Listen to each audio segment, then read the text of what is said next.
I'm Charlie, this is Stevie, we are Chilling with Popcorn.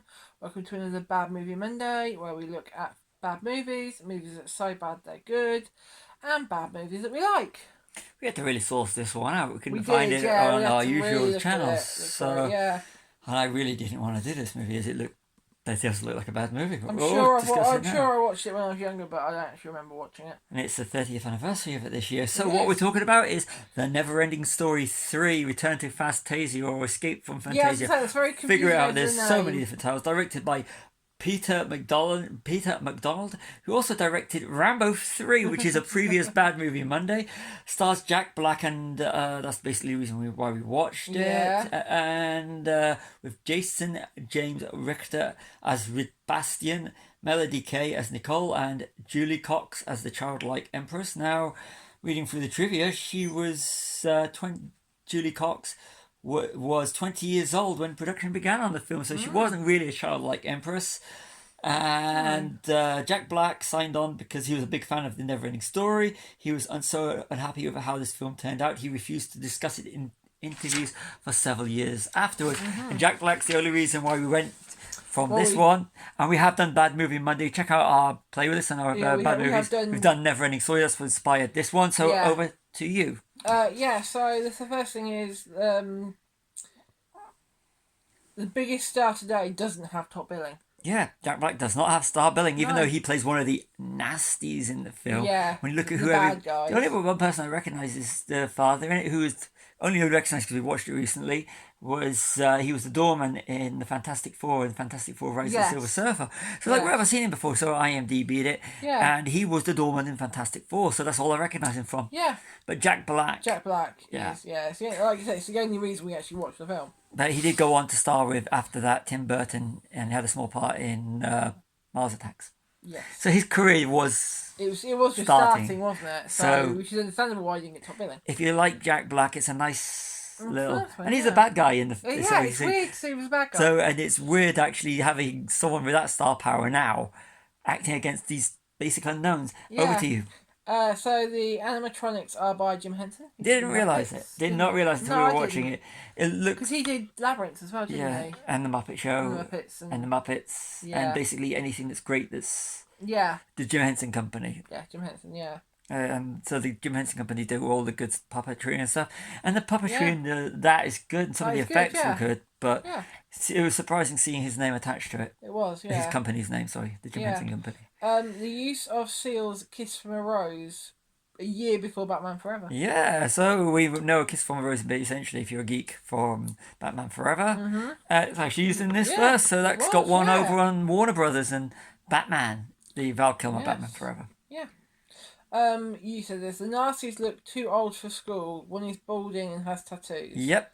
Although this is explained that they have been held back a few years. Yeah, but they would not still be in school at that age. They'd be kicked out a long time ago. In America, it's different to this country. Yeah, well, they would make it creepy then. In the UK, we don't tend to, unless there is a real reason, we don't tend to hold.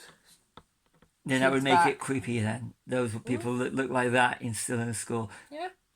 Or they would have just dropped out. Yeah. Then there's the goal if the Nasties. What kind of a name is the Nasties? And they're the villains. Yeah, but it's still a terrible name. I know, yeah.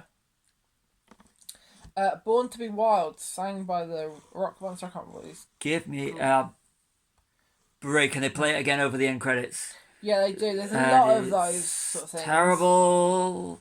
Yeah, there was another one. I can't remember what it was. It was about someone. It's like, how do they know that in that reference in Fantasia?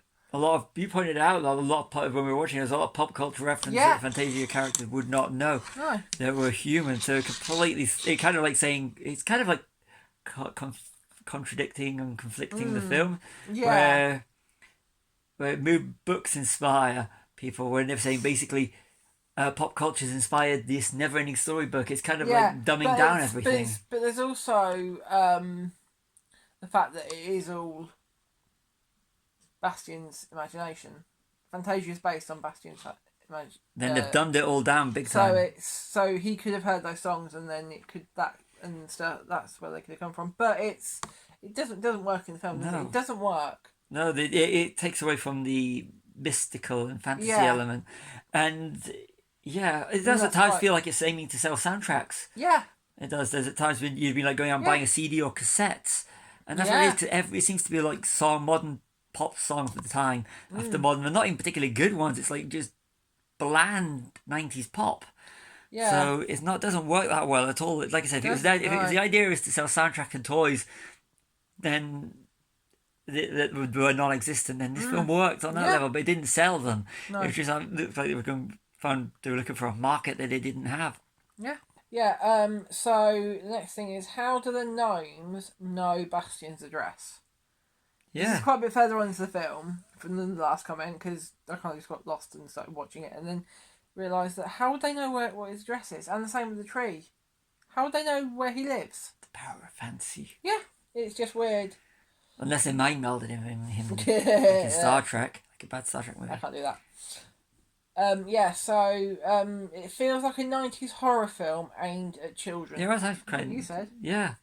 There were some parts that were a bit scarier, but the way it was shot, it was the filming. What is it? It's a U, so. But the way it was filmed at times did remind me of like the Nightmare and Friday films, that kind of period with the lighting and everything, and the type of film that they used, the glossiness of the film. There was times with the color palette. Yeah. I thought they were aiming more, so even Fantasia, and even without the nasties element, it did have that whole. Even go as far as the look of, was it called Final Destination? Yeah. It had that very glossy look to it. So if you were to take Friday, Nightmare, even the Halloween, which was still going at that time, it had that whole glossy colour palette and look of the film. Although the Empty, which is the big bad in the first NeverEnding Story, is a lot scarier than the nasties.